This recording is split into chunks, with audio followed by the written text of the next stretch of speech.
cara menentukan kebenaran versi Al-Quran, back to Quran. Teman-teman, kita udah capek lah ya melihat pertikaian umat gitu. Yang satu bilang A, yang satu bilang minus A, dua-duanya ngaku sama-sama benar, sama-sama otoritatif gitu. Sebetulnya Al-Quran ngajarkan gak sih bagaimana kita itu menyelesaikan pertentangan ya di antara umat Islam ya, khususnya pada bab-bab akidah, pada bab-bab keyakinan. Karena gini teman-teman, dua pernyataan yang bertentangan gitu, itu tidak mungkin benar dua-duanya gitu ya. Yang bisa itu benar salah satu atau salah dua-duanya, nggak mungkin benar dua-duanya gitu. Nah, yang satu bilang A, yang satu bilang minus A, ya nggak mungkin benar dua-duanya seperti itu. Nah teman-teman, Al-Quran mengajarkan kita bagaimana kita mengkonklusikan suatu kebenaran atau sesuatu itu bagaimana bisa dianggap benar ya. Pertama, Al-Quran membedakan dulu, ada statement hasil pemikiran manusia.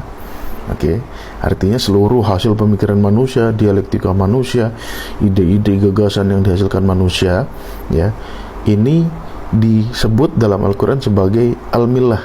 Oke, hasil pemikiran manusia. Oke, yang kedua adalah yang di luar pemikiran manusia atau yang kita sebut sebagai objektivitas. Oke, atau ide ya yang ada di luar pemikiran manusia, artinya bukan hasil pemikiran manusia. Nah, yang bukan hasil pemikiran manusia ini disebut di dalam Al-Quran sebagai ad-din. Jadi cara bertindak ya, cara berpikir, cara bertindak dan cara menilai sesuai dengan hasil pemikiran manusia itu disebutnya al-millah. Sedangkan cara berpikir, bertindak dan menilai di luar dari pemikiran manusia itu namanya ad-din. Oke, jadi ada kata orang, kata manusia, ini harus dibedakan dulu. Oke. Yang kedua teman-teman, dalam surat Al-Hajj ayat 54 ya, orang-orang yang diberi ilmu sekalipun harus menundukkan ya keilmuannya kepada apa kata Tuhan. Oke, jadi yang menjadi patokan kebenaran ini adalah apa kata Tuhan. Oke, surat Al-Hajj ayat 54 Allah berfirman, "Waliya'lamal ladzina utul ilma annahul haqqu mir rabbih fayu'minu bihi fatukhbita lahu qulubuhum." Saya sudah menjelaskan bahwasanya kalbu itu artinya otak ya. Otaknya ditundukkan kepada Al-Qur'an. Oke. Nah, dalam Al-Qur'an teman-teman ada 3 entitas yang merupakan entitas objektif di luar pemikiran manusia. Artinya 3 entitas ini baik dipikirkan, gak dipikirkan ya, baik direnungkan, gak direnungkan, itu ada sebagaimana adanya. Nah, entitas-entitas ini disebut sebagai entitas al-haq ya. Al-haq itu artinya kebenaran mutlak, kebenaran objektif, dipikirin gak dipikirin itulah dia ya. Dalam Al-Quran ada 3 entitas yang disebut sebagai al-haq. Yang pertama Allah itu sendiri ya, surat Al-Hajj ayat 62, dzalika bi annallaha huwal haq, karena Allah itu hak gitu. Ya, jadi Allah itu ada sebagaimana adanya, mau dipikirin mau nggak dipikirin itu ada gitu. Yang kedua yang Allah sebutkan sebagai al-haq adalah Al-Quran itu sendiri ya. Al-Quran disebut hak oleh Allah ya, surat Al-Hajj ayat 54 ya kan, waliya'lamal ladzina utul ilma annahul haq mir rabbih fayu'minu bihi fatukhbita lahu qulubuhum. Al-Quran juga disebut hak. Nah, kemudian yang ketiga, apa entitas yang disebut hak? Ya, realitas kehidupan ini hak gitu. Kalau bahasa Qurannya tuh langit, bumi beserta apa saja yang berada di antara keduanya. Ya. Surat Al-Hijr ayat 85 Allah berfirman, "Wa ma khalaqnas samawati wal ard wa ma bainahuma illa bil haq." Jadi langit, bumi beserta seluruh isinya itu hak gitu. Ya kan? Nah, inilah 3 entitas hak yang Allah tentukan di dalam Al-Quran ya. Nah, apapun hasil pemikiran manusia hendaknya tunduk kepada 3 entitas hak ini gitu. Artinya apa yang kita hasilkan, apa yang kita renungkan, apa yang kita gagas, ide apa yang kita cetuskan, itu tidak boleh bertentangan dengan 3 hal ini.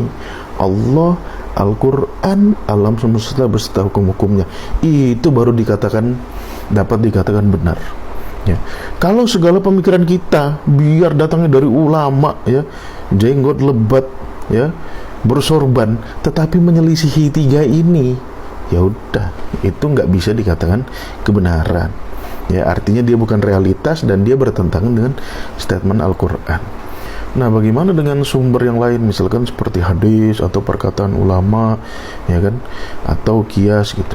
Ya, tiga entitas ini sebetulnya masuk dalam hasil pemikiran manusia gitu. Loh, kok bisa gitu? Nah, pertama kita harus bedakan dulu apa itu sunnah, apa itu hadis, karena dua hal ini berbeda. Oke, sunnah itu realitas yang ada pada Nabi, perkataannya, tingkah lakunya, ya kan, ketetapannya itu ada pada Nabi gitu. Sunnah 1000% pasti benar gitu, karena Rasulullah itu dipandu sama Allah, ya kan. Nah, hadis adalah cerita tentang sunnah itu yang diriwayatkan oleh perawi hadis. Jadi hadis itu ya cerita, ya.